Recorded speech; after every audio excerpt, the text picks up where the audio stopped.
think there's a chicken possessed by a demon in T. Kingfisher's or Ursula Vernon's D&D campaign as well. Either way, I read Chicken Possessed by a Demon on the Blurb and I had to get this book.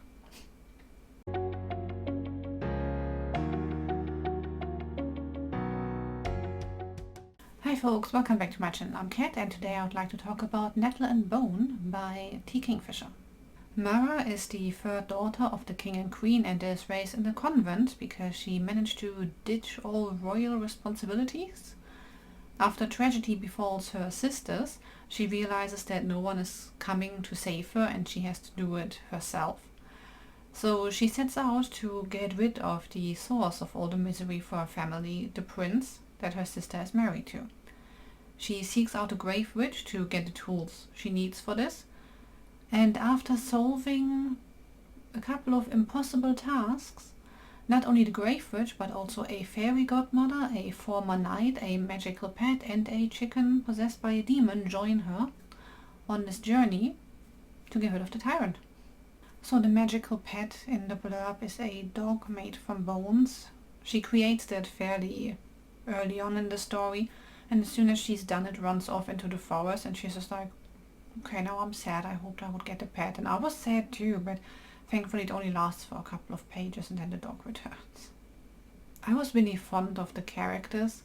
Marra is a bit slow to get started on her journey, maybe because she quite likes being in the convent and not having to deal with any of the royal duties, which really don't seem to fit her character anyway. But once she sets out, she finds possibly the oddest found family I've read in quite some time, but I like them all the better for it.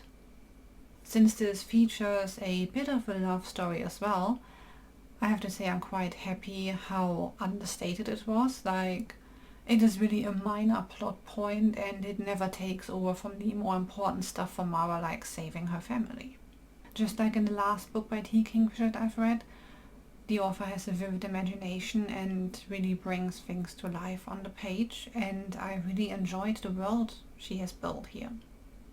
Maybe the one negative one could mention is that the villain, the prince, is very much in the background.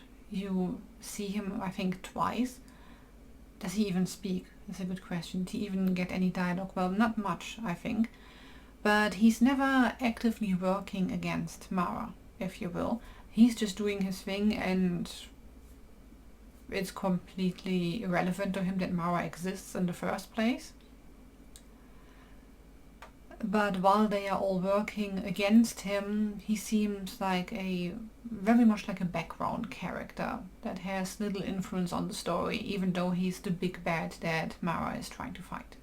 And given that this story is very much about Marra's journey to realizing that she has to do things herself and that she has to set out to save her sister herself, I think we spend quite a bit of time in the convent as well.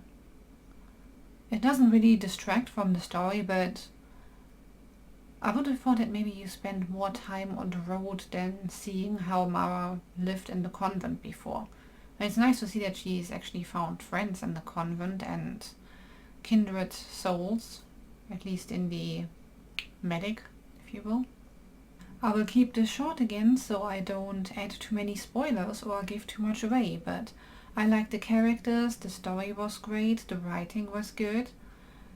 I have very little to nothing to complain about this book and I really enjoyed it, and after this book I think T. Kingfisher is just on my list for, yeah, I will just buy. I don't even need to read the blurb or anything, I will just buy their work and read it eventually. So overall I think it gets this cat for me, and if you enjoy a fantastical journey with a strong but possibly a bit odd female protagonist with a very odd found family, then this might be for you. Thank you so much for watching. I'll be back next week with another video. Like and subscribe if you want to help this channel out, and let me know in the comments what your favorite novel with a found family is. Bye folks!